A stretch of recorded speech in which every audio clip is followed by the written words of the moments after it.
Arrêtez-vous un instant, car l'histoire que vous allez entendre ne se contente pas de vous mettre en garde, elle vous bouleverse. Imaginez que vous adorez Allah depuis 70 ans, 70 ans de sujoud, 70 ans de larmes sur le tapis de prière, 70 ans d'un cœur qui n'a jamais connu la désobéissance. Imaginez que les gens vous montrent du doigt et disent « Si quelqu'un va au paradis, c'est bien lui ». Maintenant, imaginez qu'après une vie de dévotion, un murmure, un moment de faiblesse, un désir incontrôlé, vous fasse passer du plus haut niveau d'obéissance à la plus basse prosternation jamais faite. Une prosternation devant Satan lui-même. Ce n'est pas une fiction. C'est le destin d'un homme dont le nom était autrefois prononcé avec crainte et admiration. Barsisa, l'adorateur de Bani Israël. Sa chute n'a pas été soudaine. Elle a été lente, calculée, orchestrée par Shaitan avec la patience d'un chasseur qui étudie vos pas bien avant de tirer. Et finalement, après 70 ans d'adoration, Barsisa a commis l'impensable et scellé son destin par une sujoude qu'il ne pourrait jamais effacer. Voici son histoire, et c'est un avertissement pour tous ceux qui pensent être à l'abri des murmures de celui qui a juré, d'égarer tous les enfants d'Adam, jusqu'à leur dernier souffle.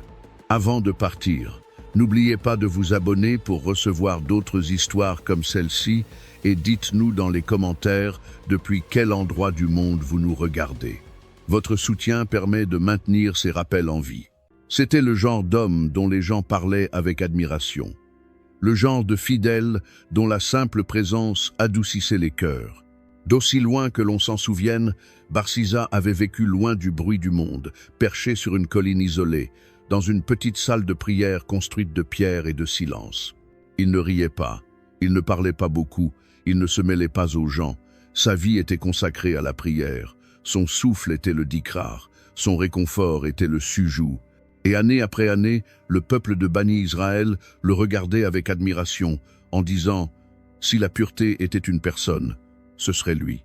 Il se réveillait avant le lever du soleil et s'inclinait. C'était l'homme qui pleurait en sujou quand personne ne le voyait, l'homme qui ne repoussait jamais un suppliant, l'homme dont les pas même semblaient être une bénédiction. Les enfants grandissaient en entendant son nom dans des histoires de droiture. Les anciens parlaient de lui comme d'un signe de la miséricorde d'Allah sur la terre. Même les pécheurs, ceux qui se noyaient dans leur propre obscurité, regardaient son petit sanctuaire sur la colline et ressentaient de l'espoir. Dans un monde rempli de distractions et de tentations, il s'était sculpté une vie épargnée par les deux. Du moins, c'est ce que tout le monde croyait. Barsisa n'avait jamais eu l'intention de devenir une légende. Il craignait davantage l'attention que les louanges, et il se cachait de la renommée comme d'autres se cachaient du péché. Mais la sincérité a sa propre lumière, et sa dévotion ne pouvait rester invisible. Peu à peu, les gens commencèrent à lui confier des choses qu'ils ne confiaient à personne d'autre.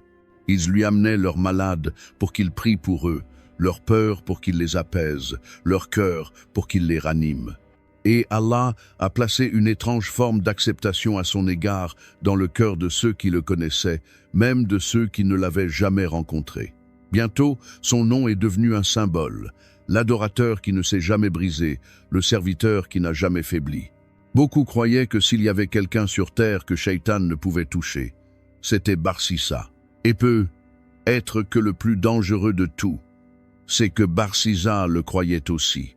Pendant des années, il a adoré sans faillir, sans distraction, sans un instant de doute. Cette constance est devenue un réconfort, et le réconfort est devenu de la confiance, et la confiance est devenue quelque chose de bien plus fragile, l'illusion de la sécurité. Il pensait que son isolement le protégeait. Il pensait que sa réputation le protégeait. Il pensait que son cœur était trop rempli d'Allah pour être infiltré par un murmure. Mais Shaitan n'attaque pas les faibles en premier. Il s'en prend aux forts, ceux dont la chute aura le plus grand retentissement. Il a donc observé Barsisa pendant des décennies, silencieusement, patiemment, apprenant ses habitudes, ses routines, les moments où il baissait sa garde, les endroits où un murmure pouvait être semé comme une graine. Barsisa connaissait les dangers du désir, de la colère, de l'orgueil. Il les évitait tous. Mais il ne connaissait pas le danger de croire qu'il était à l'abri du danger. Et c'était là la porte dont Shaitan avait besoin. Une porte que Barsisa lui-même ne savait pas avoir laissée ouverte. Pendant des années, de longues années tranquilles, Barsisa vénéra sans interruption, sans fatigue, sans le moindre doute. Et tandis que le peuple le louait pour cela, qu'il montrait son sanctuaire et parlait de lui comme d'un miracle parmi les hommes, quelqu'un d'autre l'observait avec un intérêt différent. Quelqu'un qui ne le regardait pas avec admiration, mais avec calcul.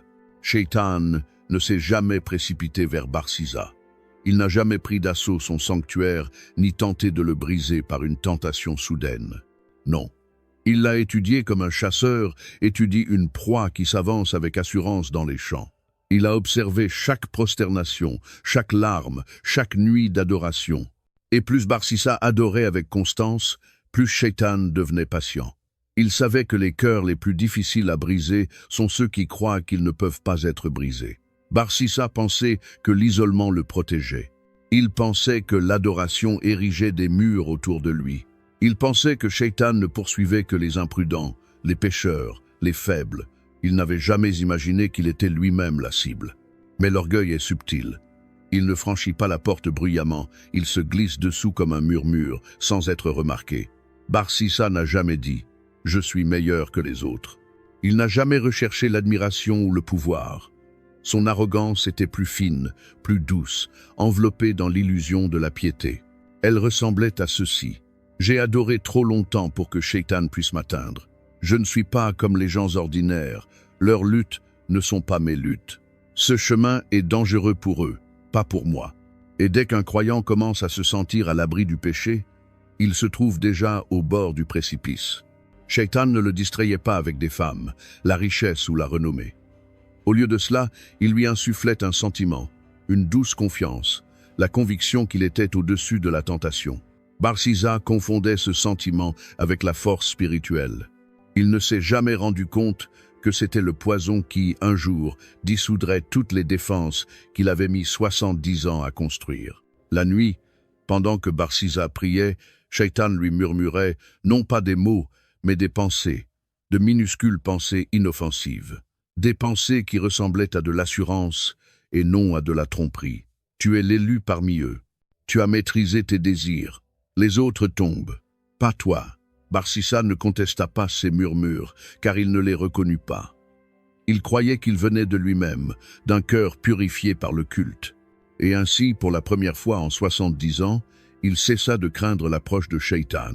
C'était tout ce dont le diable avait besoin.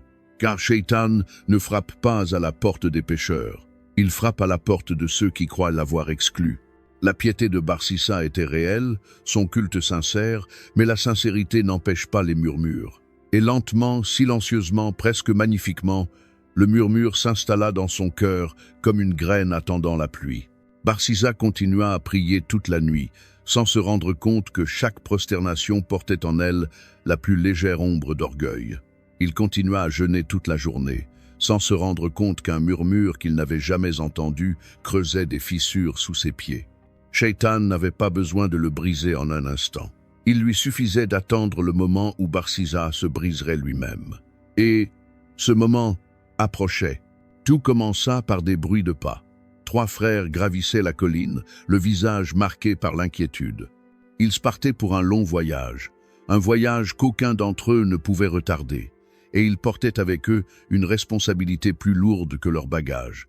Leur sœur, jeune et seule, sans protecteur en leur absence. Et dans un monde rempli de dangers, où la confiance était rare et les cœurs imprévisibles, il n'y avait qu'un seul homme auquel leurs pensées revenaient sans cesse. Barsisa. Depuis des années, ils avaient entendu parler de lui. Depuis des années, ils avaient vu la lumière du culte rayonner de son petit sanctuaire. Si la pureté pouvait prendre forme humaine, ils croyaient qu'elle avait pris la sienne. Ils vinrent donc vers lui avec espoir, l'espoir que l'homme le plus proche d'Allah protégerait la personne qu'ils aimaient le plus. Barsisa écouta leur demande et, pour la première fois depuis très longtemps, quelque chose troubla son cœur. Ce n'était pas un homme malade qui avait besoin de prière, ni un passant qui demandait conseil. C'était une femme, jeune, vulnérable, qui lui était directement confiée. Il se sentait en insécurité, il se sentait distrait. Il avait l'impression d'être dans le genre de situation qu'il avait passé toute sa vie à éviter. Il refusa donc. Il baissa les yeux et leur dit gentiment « Je suis un homme dévoué au culte. Je ne fréquente pas les femmes. Je n'ai pas la force de m'occuper d'elles. » Son refus était sincère. Il craignait la responsabilité, craignait la distraction, craignait même la moindre fissure dans sa dévotion. Mais alors que les frères s'éloignaient, désespérés et déçus, une autre voix s'éleva, douce, prudente, parfaitement synchronisée. Shaitan murmura, non pas avec des tentations de désir, ni avec des images de péché, mais avec le ton auquel Barsissa était le moins préparé, le ton de la justice. « C'est une bonne chose pour eux », murmura la voix. « C'est de la miséricorde, c'est une récompense. Qui d'autre la protégera? N'es-tu pas le fidèle en qui le peuple a confiance? Refuserais-tu une occasion d'aider » Barsissa marqua une pause. Le murmure semblait noble. Il ressemblait à de la compassion, à un devoir, à de l'altruisme. Et c'est ainsi que Shaitan piège les justes, non pas en les entraînant vers le mal, mais en les poussant vers le bien, avec une intention empoisonnée cachée sous-jacente. Barsissa se convainquit qu'il agissait pour la gloire d'Allah. Il se convainquit que c'était un acte vertueux. Il se convainquit qu'il était immunisé contre tout danger éventuel. Il rappela donc les frères et accepta. Mais il ajouta une condition destinée à préserver sa piété, même si elle allait devenir le fil qui allait lentement la détruire. « Construisez-lui une petite pièce près de mon sanctuaire », leur dit-il, « assez proche pour que je puisse lui laisser de la nourriture, mais assez loin pour que je ne la voie pas et qu'elle ne me voie pas. » Les frères le remercièrent les larmes aux yeux. Ils croyaient qu'Allah avait exaucé leurs prières. Ils construisirent la pièce, ils embrassèrent le front de leur sœur, ils partirent le cœur en paix. Barsissa les regarda disparaître au loin, convaincu d'avoir fait quelque chose de bien, de noble, de juste. Il ne se rendait pas compte qu'il venait de s'engager dans une tempête qui l'attendait depuis 70 ans. L'épreuve avait commencé, et le murmure n'avait prononcé que son premier mot. Au début, ce n'était rien de plus qu'un devoir. Barsissa préparait la nourriture, marchait jusqu'à mi-chemin, la déposait sur un rocher et retournait à son sanctuaire avant que la jeune fille ne sorte. Il se sentait en sécurité, il se sentait discipliné. Il avait l'impression de protéger son culte tout en remplissant la mission qui lui avait été confiée. Et pendant un certain temps, cette routine s'est maintenue. Mais Shaitan ne brise pas les murs, il les érode. Une nuit, alors que Barsissa priait, une pensée lui traversa l'esprit si doucement qu'il ne la reconnut même pas comme étrangère. Et si un animal atteignait la nourriture avant elle? Et si des voleurs passaient par là? Et si elle mourait de faim parce que tu as choisi la distance plutôt que la gentillesse? Cela ressemblait à de l'inquiétude, pas à de la tentation. Cela ressemblait à de la miséricorde. Et ainsi, le lendemain matin, Barsissa marcha un peu plus loin sur le chemin. Il déposa toujours la nourriture par terre, mais plus près de sa porte, assez près pour qu'il puisse voir la petite silhouette de la maison que les frères avaient construite, assez près pour que la responsabilité commence à lui sembler plus personnelle.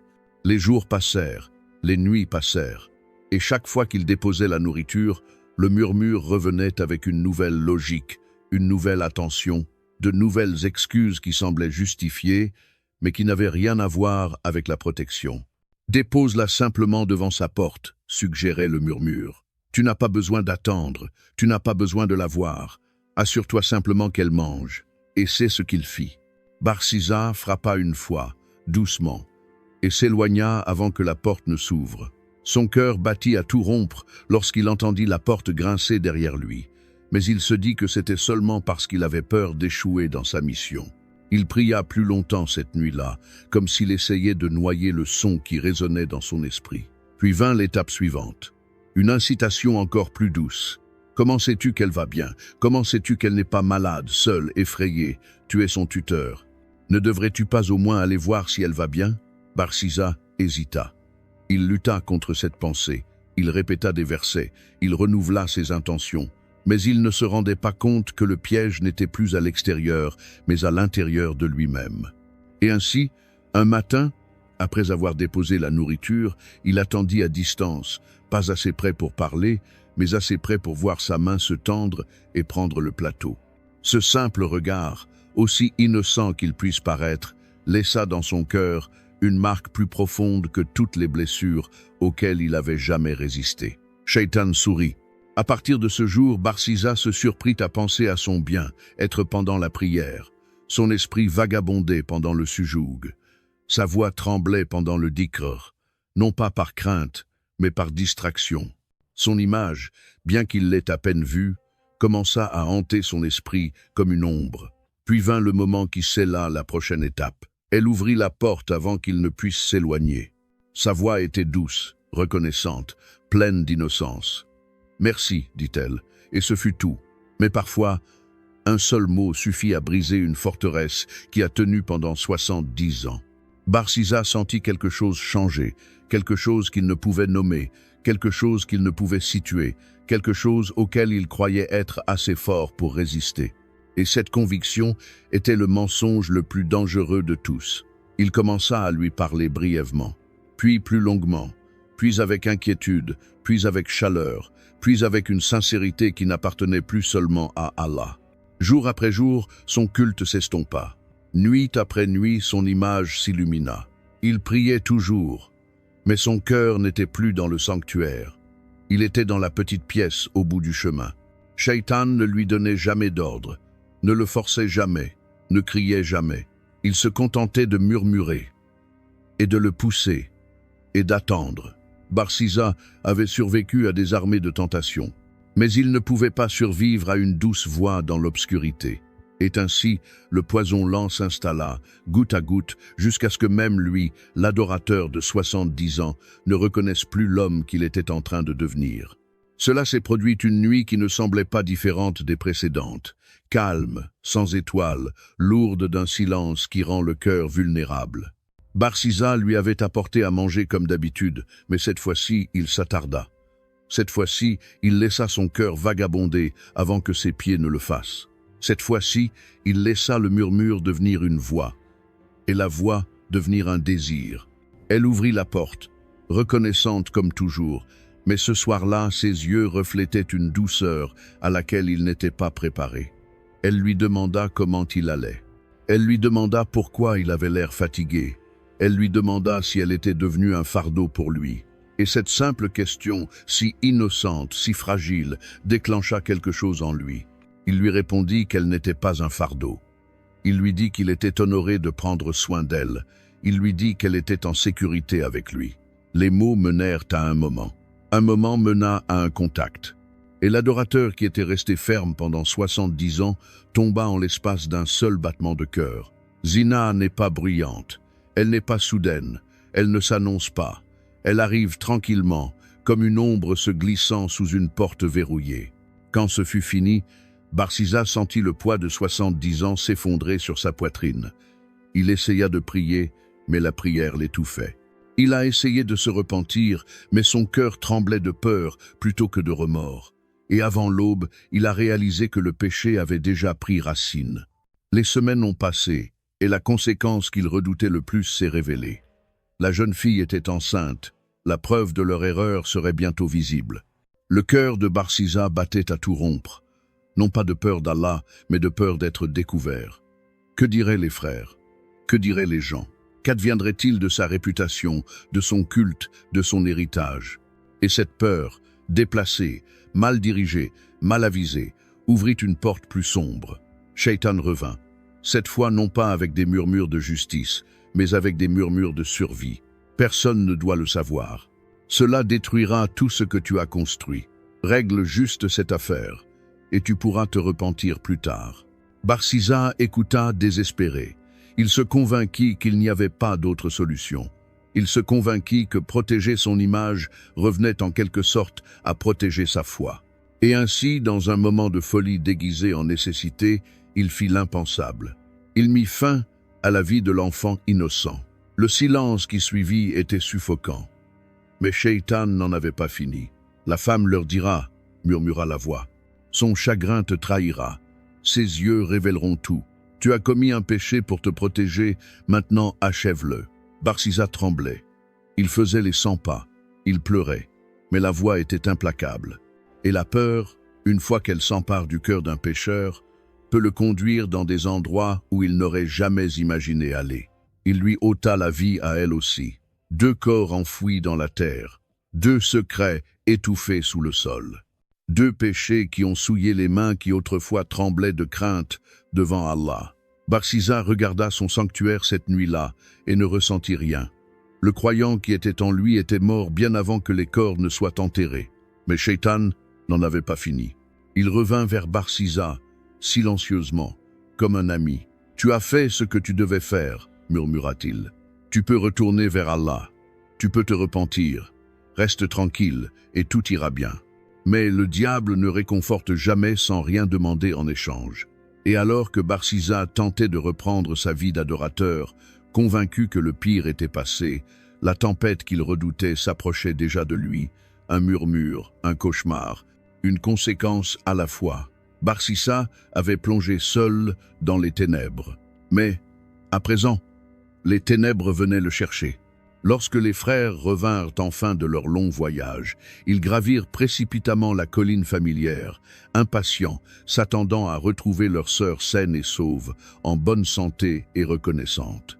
Barsisa les accueillit à la porte de son sanctuaire, le visage sculpté dans la pierre. Sa voix tremblait lorsqu'il leur dit ce qu'il avait répété 100 fois dans son esprit. Leur sœur était tombée malade. Elle était morte. Ils l'avaient enterrée par miséricorde et par respect. Ils pleurèrent, le remercièrent, le crurent. Pourquoi ne l'auraient-ils pas cru? S'il y avait un homme sur terre en qui ils avaient une confiance sans faille, c'était bien lui. Mais la vérité a le don de remonter des profondeurs des tombes. La nuit même où il pleurait sa mort, les 3 frères firent le même rêve. Un étranger, un voyageur, une silhouette dont la voix transperça leur sommeil comme une lame. Il leur dit où creuser. Il leur dit ce qu'ils trouveraient. Il leur dit qui avait fait cela. Shaitan ne laisse jamais ses victimes en paix. Les frères se réveillèrent, secoués, pâles, terrifiés. Sans échanger un mot, ils coururent vers l'endroit que leur avait montré le rêve. Et lorsqu'ils déchirèrent la terre à main nue, leurs cris résonnèrent dans toute la vallée. Elle était là, assassinée. Et à côté d'elle, le petit corps sans vie d'un nouveau-né. Dès que Barsisa les vit revenir avec des soldats, il sut que le mensonge avait été dévoilé. Il ne s'enfuit pas, il en était incapable. Ses jambes semblaient enchaînées au péché qu'il avait enfoui.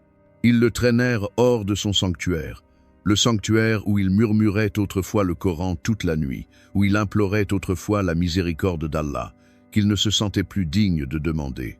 Les gens regardaient avec horreur l'homme qu'ils vénéraient autrefois être ligoté et emmené comme un criminel. Barsisa fut jeté dans une cellule obscure, un lieu où ne régnaient pas les chaînes, mais les échos de chaque instant où il avait ignoré les murmures, chaque avertissement qu'il avait rejeté, chaque pas qu'il avait rapproché du précipice. Il resta assis là, tremblant, attendant une punition qu'il n'aurait jamais imaginé pouvoir lui être infligée. L'exécution à l'aube. Et puis, l'obscurité changea. Pour la première fois de sa vie, Shaitan ne vint pas sous forme de murmure. Il vint sous forme de présence. Barsisa la sentit avant de la voir. Froide, suffocante, familière. Une silhouette apparut dans l'ombre, non pas faite de chair, mais de la même voix qui l'avait entraîné pas à pas vers la ruine. « Sais-tu qui je suis » demanda la présence. Barsisa leva la tête, les yeux vides. « Non » murmura-t-il. « Je suis celui qui t'a égaré. Je suis celui qui a apaisé tes craintes, qui a revêtu le péché des habits de la miséricorde, qui a guidé ta main lorsqu'elle tremblait de culpabilité. » La voix devint plus aiguë, presque triomphante. « Je suis ton Shaitan. » Barsisa eut le souffle coupé. Le désespoir s'accrochait à lui comme un homme qui se noie s'accroche à une dernière branche. « Sauve-moi, supplia-t-il. Si tu peux m'égarer, tu peux me libérer. Sauve-moi et je ferai tout ce que tu veux. » La réponse de Shaitan fut simple. « Prosterne-toi devant moi. Juste une fois. Incline ta tête devant moi et je te délivrerai. » Pendant un instant, le temps s'arrêta. L'esprit de Barsisa s'emballa. 70 ans d'adoration défilèrent devant ses yeux, les sujous, les larmes, les nuits de dévotion, tout cela mêlé au péché qu'il avait enterré vivant. C'était son ultime épreuve, sa dernière chance de s'accrocher à Allah ou de s'effondrer complètement. et il choisit de s'effondrer. Barsisa s'agenouilla. Son front toucha le sol, non pas pour Allah, mais pour l'ennemi même qu'il avait pourchassé toute sa vie.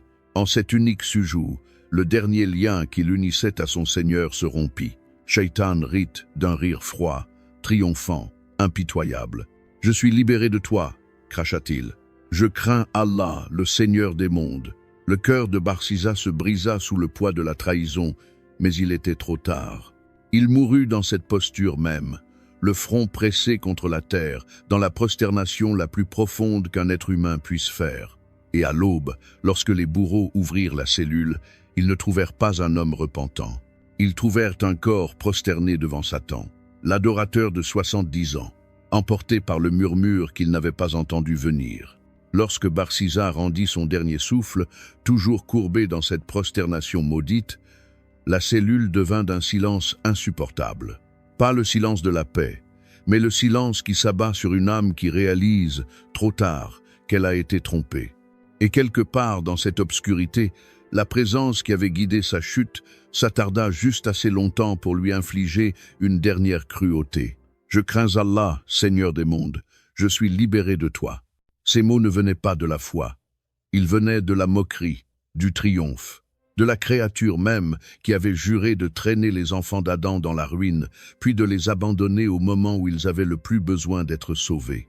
Barsisa avait passé toute sa vie à essayer d'échapper au péché, mais c'est le shaitan qu'il croyait trop fort pour lui qui l'a achevé. Son histoire ne s'est pas terminée avec sa mort. Allah l'a gravé dans la révélation, la préservant comme un avertissement, un miroir, un message pour toutes les générations après lui. Dans la sourate Al-Hashr, Allah décrit la scène même qui s'est déroulée dans cette cellule de prison, comme le shaitan qui dit à l'humain « Ne crois pas ». Mais quand il ne croit pas, il dit « En vérité, je suis libre de toi. Je crains Allah, Seigneur des mondes ». Barsisa est devenu l'incarnation vivante de ce verset. Puis son exemple mort, car la vérité est terrifiante dans sa simplicité. Personne n'est à l'abri des chuchotements. Personne ne dépasse sa vulnérabilité. Aucun croyant n'atteint jamais un stade où le shaitan renonce à lui. Le plus grand danger n'est pas le désir, la colère ou la richesse. C'est l'arrogance silencieuse qui s'installe dans le cœur d'un adorateur et lui murmure « Je ne suis pas comme ceux qui tombent ». Barsisa croyait être au-dessus de la tentation. Il croyait que l'isolement le rendait intouchable. Il croyait que 70 ans d'adoration avaient construit un mur trop haut pour que Shaitan puisse l'escalader. Mais le diable n'escalade jamais les murs. Il se faufile à travers les fissures. Et la plus petite fissure dans le cœur de Barsisa, sa certitude qu'il ne pouvait pas tomber, est devenue la porte par laquelle tout ce qu'il avait construit s'est effondré. Non pas parce qu'il était mauvais, non pas parce qu'il manquait de sincérité, mais parce qu'il se faisait davantage confiance qu'il ne craignait le murmure. S'il avait embrassé l'humilité comme il embrassait le culte, s'il avait crié vers Allah comme il avait crié dans le sujout des années auparavant, s'il avait admis sa faiblesse au lieu de présumer de sa force, il aurait pu être survécu à toutes les tentations qui ont suivi. Sa chute nous enseigne la vérité la plus douloureuse. 70 ans d'adoration ne l'ont pas sauvé, mais un seul moment sincère d'humilité aurait pu le faire. Une seule supplication, « Ô Allah, protège-moi de moi-même », prononcée avec le désespoir d'un serviteur qui sait qu'il est fragile, aurait pu briser le murmure avant même qu'il n'entre dans son cœur. Mais il n'a pas fait cette supplication. Et ainsi, son histoire, autrefois remplie de lumière, s'est terminée dans les ténèbres, non pas parce qu'il était faible dans son culte, mais parce qu'il était fort dans son orgueil. Sa tragédie est devenue un miroir pour nous tous, gravé dans le temps afin qu'aucun croyant n'ose prononcer les mots les plus dangereux qu'un cœur puisse murmurer. Je ne tomberai jamais dans cela. Barsisa y croyait, et cela lui a coûté tout ce qu'il avait.